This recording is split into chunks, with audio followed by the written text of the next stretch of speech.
प्रिय भक्तगण, आज हम आपको एक कथा का अध्ययन कराने जा रहे हैं जो सुनने में मात्र आपके जीवन में खुशी और धन की वर्षा होगी। तो चलिए कथा को प्रारंभ करते हैं। माता पार्वती भगवान शिव से कहती है, प्रभु, मैंने देखा है कि पृथ्वीलोक में कुछ स्त्री और पुरुष अपने साथी के साथ प्यार और आत्मसमर्पण से अपना जीवन गुजारते हैं। अगर आप यह कहानी सुन रहे हैं तो पूरा सुनिएगा।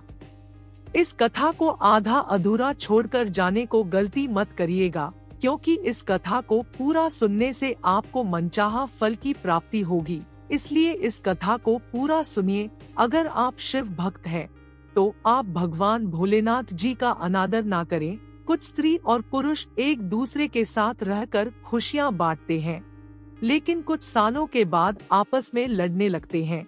माता पार्वती बोली, प्रभु, यह जानना चाहती हूँ कि आने वाले जन्म में क्या होगा, और कुछ चर्चा भाग्य के बारे में भी करना चाहती हूँ कि जो कुछ भी इंसान के भाग्य में नहीं होता, क्या वह किसी इंसान को मिल सकता है।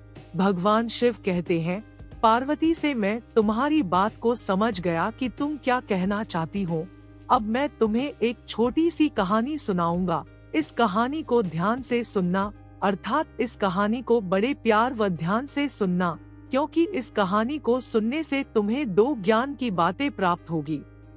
अर्थात इस कहानी के अंत तक जुड़े रहें, क्योंकि एक आधा सुना हुआ कहानी से सिर्फ आधी ही ज्ञान की प्राप्ति होती है, जो हमारे जीवन में कभी भी उपयोगी साबित नहीं होती है। तो चलिए कहानी की शुरुआत करते हैं। सोमवार के व्रत को लेकर बहुत मान्यता है कि इस व्रत को करने से भगवान शिव अपनी भक्तों की मुराद जल्दी पूरी करते हैं। सोमवार का दिन भगवान शिव को समर्पित है, इसलिए इस दिन भगवान शिव की पूजा और व्रत करने का महत्व और ज्यादा बढ़ जाता है। यदि आप सोमवार के व्रत करते हैं, तो आपको सोमवार व्रत कथा पढ़ना बेहद जरूरी है, क्योंकि इसके बिना आपका व्रत अधूरा माना जाता है। आइए जानते हैं सोमवार व्रत कथा।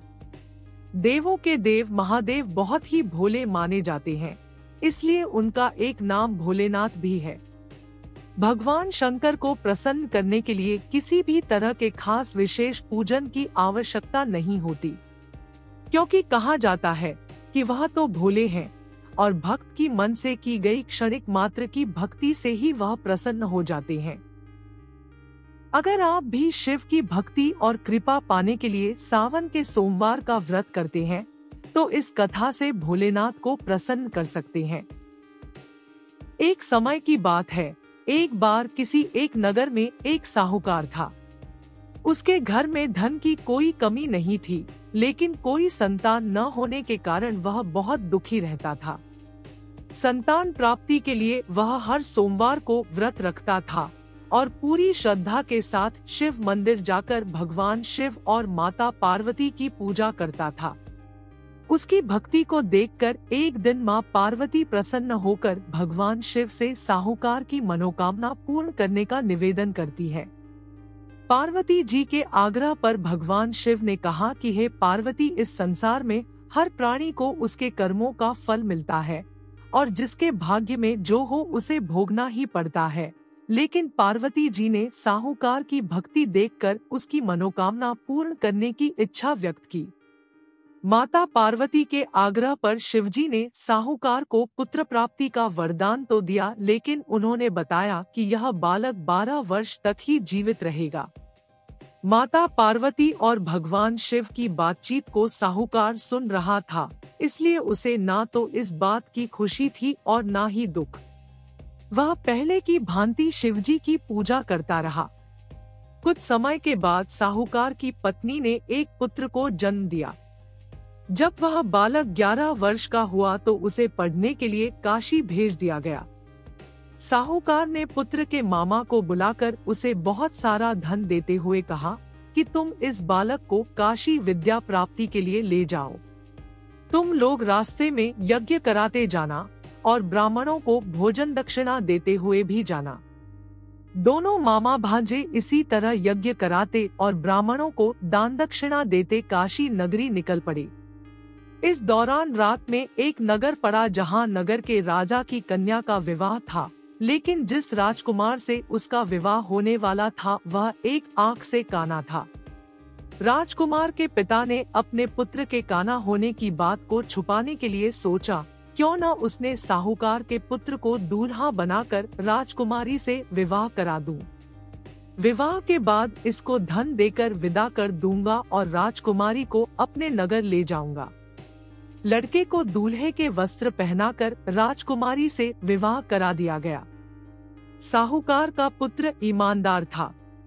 उसे यह बात सही नहीं लगी, इसलिए उसने अवसर पाकर राजकुमारी के दुपट्टे पर लिखा कि तुम्हारा विवाह तो मेरे साथ हुआ है, लेकिन जिस राजकुमार के संग तुम्हें भेजा जाएगा वह एक आंख से काना है। मैं तो काशी पढ़ने जा रहा हूँ। जब राजकुमारी ने चुन्नी पर लिखी बातें पढ़ी तो उसने अपने माता पिता को यह बात बताई।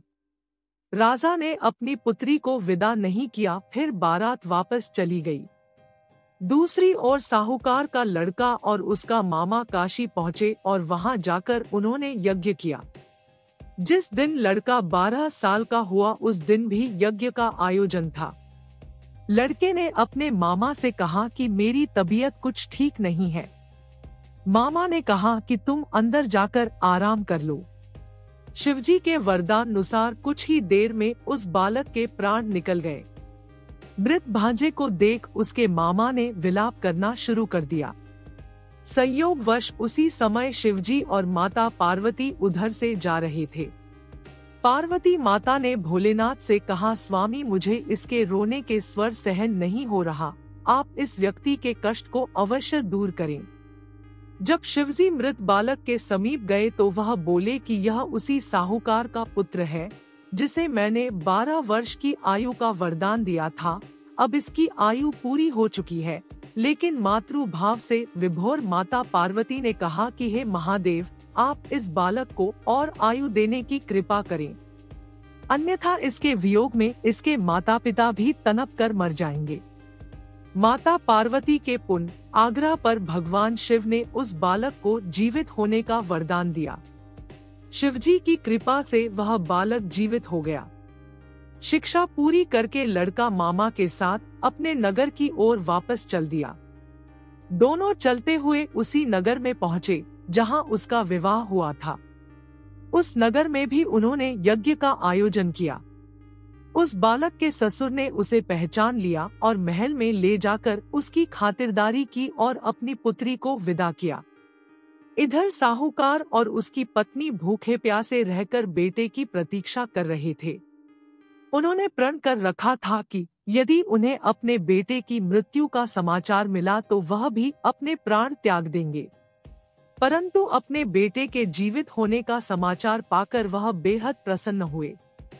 उसी रात भगवान शिव ने साहूकार के स्वप्न में आकर कहा, हे श्रेष्ठी, मैंने तेरे सोमवार के व्रत करने और व्रत कथा सुनने से प्रसन्न होकर तेरे पुत्र को लंबी आयु प्रदान की है। इसी प्रकार जो कोई सोमवार व्रत करता है या कथा सुनता और पढ़ता है, उसके सभी दुख दूर होते हैं और सभी मनोकामनाएं पूर्ण होती है।